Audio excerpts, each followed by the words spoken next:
ঘন ঘন বিদেশ সফরে জ্যোতি মালহোত্রার এবং যখনই বিদেশ সফরে যেত সেখানে 7 তারা হোটেলে সে থাকতো, অথচ তার পরিচয় কি?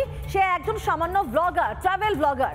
আর এই ট্রাভেল ব্লগার কিভাবে পাকিস্তানের গুপ্তচর হয়ে উঠলো, বা পাকিস্তানের গুপ্তচর হয়ে এখনো পর্যন্ত আইএসআই হয়ে কাজ করে কোন কোন টাস্ক পূরণ করেছে জ্যোতি মালহোত্রা, উঠছে একাধিক প্রশ্ন। ঘন ঘন বিদেশ সফর জ্যোতির।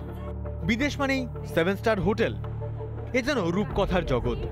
বছর কয়েক আগেও যার পাসপোর্ট ছিল সাদামাটা, এখন সেই পাসপোর্টে বিদেশের ছাপ। কখনো দুবাই তো কখনো ইন্দোনেশিয়া, আর হ্যাঁ পাকিস্তান। হরিয়ানার জ্যোতি মালহোত্রা, যার পরিচয় এখন দেশের শত্রু।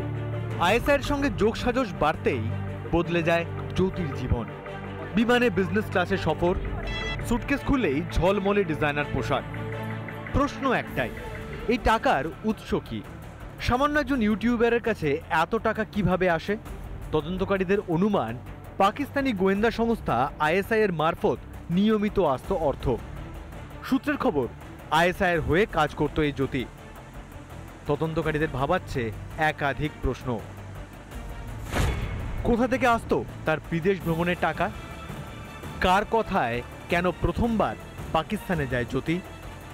2024-এ কেন ভিসার মেয়াদ বাড়ায় জ্যোতি? ভিডিও কন্টেন্ট তৈরি, ভিসা তৈরিতে কারা সাহায্য করত জ্যোতিকে? সূত্রের খবর, জ্যোতির থেকে এসব তথ্য জানতে চান তদন্তকারীরা। দানিশ ছাড়া পাকিস্তানের আর কার কার সঙ্গে কথা হতো জ্যোতির? পেহেলগাঁও হামলার পর পাকিস্তানে কার সঙ্গে যোগাযোগ হয় জ্যোতির? তাও জানতে চায় এনআইএ। রিপাবলিক বাংলা। দেশে থেকে দেশদ্রোহিতা জ্যোতি মালহোত্রার, সেই জ্যোতি মালহোত্রার সঙ্গে আওয়ার পাক দূতাবাস কর্মী দানিশের সম্পর্ক, যদিও সেটা কিন্তু অস্বীকার করেছে জ্যোতি। তাদের মধ্যে একেবারে অ্যাপের মাধ্যমে কথাবার্তা চলতো, কিন্তু রহস্যজনকভাবে সমস্ত চ্যাট কিন্তু ডিলিট করে দিয়েছে জ্যোতি। এবার সেই চ্যাটগুলোকে পুনরুদ্ধার করার একমাত্র উদ্দেশ্য তদন্তকারী আধিকারিকদের। একই সঙ্গে কিন্তু সেগুলো থেকে তারা একাধিক দিশা পাবেন বলে মনে করা হচ্ছে। তবে এখানে সবচেয়ে বড় একটা প্রশ্ন, এই পাক গুপ্তচর জ্যোতি মালহোত্রার চোখ দিয়ে কি তাহলে সমস্ত রকম ভারতে খবর পেত আইএসআই?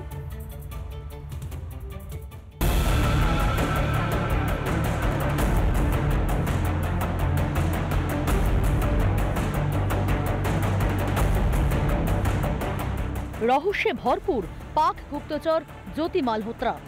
জ্যোতির পেটের কথা জানতে ম্যারাথন জেরা করছে ন্যাশনাল ইনভেস্টিগেশন এজেন্সি।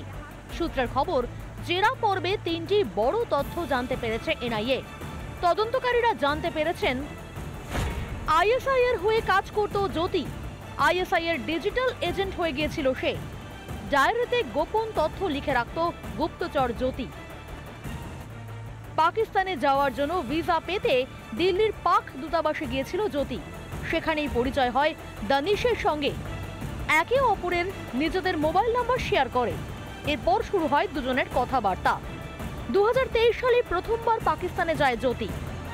সূত্রের খবর, এনআইএর জেরায় পাকিস্তান দূতাবাসের কর্মী এহসান উর রহমান ওরফে দানিশকে না চেনার ভান করে জ্যোতি।